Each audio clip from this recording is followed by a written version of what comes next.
Hello, welcome again. We are solving some questions of machines and the topic is bolt, shaft, rolling and sliding contact bearing. Question number 31 is two identical ball bearing P and Q are operating at load 30 kN and 45 kN respectively.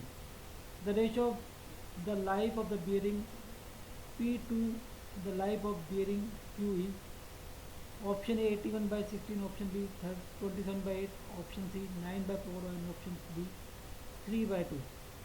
So we know that life of bearing is directly proportional to 1 by W raised power 3. Or the ratio of life of two bearing is L1 by L2 is equal to F2 by F1 raised power K. For ball bearing K is your 3.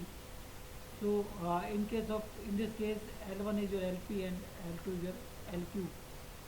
And for LP for bearing P the load is 30 kN and for bearing Q the load is 45 kN. Okay, so LP by LQ is just 45 by 30 raised to 3, or that is 3 by 2 raised to 3, or 27 by 8. So LP by LQ is just 27 by 8. So answer is option B. Okay. So answer to question number 31 is option B.